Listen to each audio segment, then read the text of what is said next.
बंदी मोडून आंदोलन करण्यात आलं। मुंबईत अनेकांवर गुन्हे दाखल करण्यात आले। पोलिसांनी कारवाई करूनही आंदोलन थांबेनात। हे चित्र सध्या मुंबईतही पाहायला मिळत आहे। महाराष्ट्राची संस्कृती नेहमीच गुंडेगारीविषयी, महाराष्ट्र धर्माला विरोध करणाऱ्यांविषयी आहेच। संत काही भूतकाळात नाहीयेत, मी काही संत नाहीये। आपल्या सर्वांमध्ये आपल्याला माहिती आहे महाराष्ट्र धर्म काय आहोत। आपण इथे जन्माला आलेलो आहोत। जेव्हा जेव्हा या महाराष्ट्र धर्मावर संकट येणार तेव्हा तेव्हा या महाराष्ट्रातून वेगवेगळे संत उदयास येणार। सगळे संत आहोत आपण, फक्त आपल्याला एकत्र यायची गरज आहे। आज दिपके आहेत दिल्लीवर, इतिहास पुन्हा तेच सांगतो, दिल्लीचे तख्त राखणार।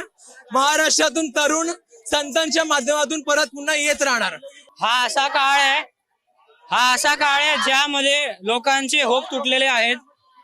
आणि ऍज अ सुपरमॅन फॅन जो मी आहे, मला माहिती आहे सुपरमॅन कोणत्या गोष्टींसाठी स्टँड घेतो आणि त्यातली एक गोष्ट आहे होप। सो लोकांसाठी मॉरल सपोर्ट होप बनून मी आलेलो आहे। जरी माझं जास्त काही कॉन्ट्रीब्युशन नसेल या प्रोटेस्ट मध्ये, तरी माझं एवढं काम आहे की मी लोकांची सेल्फ एस्टीम, होप आणि महत्व वाढवू त्यांच्या आयुष्यामध्ये। पीसफुली प्रोटेस्ट कर रहे थे, वहाँ पे सब लोग पीसफुली प्रोटेस्ट कर रहे थे, लेकिन what the government did, government ने उनको मारा। मतलब पुलिस वाले नीच के नीचे तक नहीं मार रहे थे, वो उनको सीधा सर में मार रहे थे। बच्चों को भी मारा, छोटे छोटे बच्चे आर ऑल्सो इंजर्ड।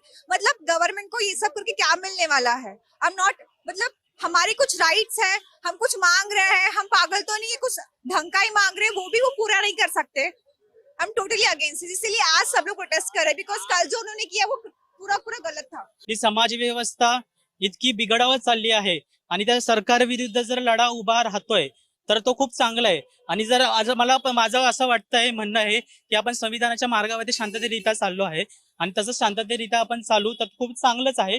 आणि आपण शिवसेना भवन खाली आहे उभं, तर त्यामुळे मला असं वाटतं जर आज या महाराष्ट्रामध्ये बाळासाहेब ठाकरे असते तर आज विद्यार्थ्यांना कधीच रस्त्यावरती यायला लागलं।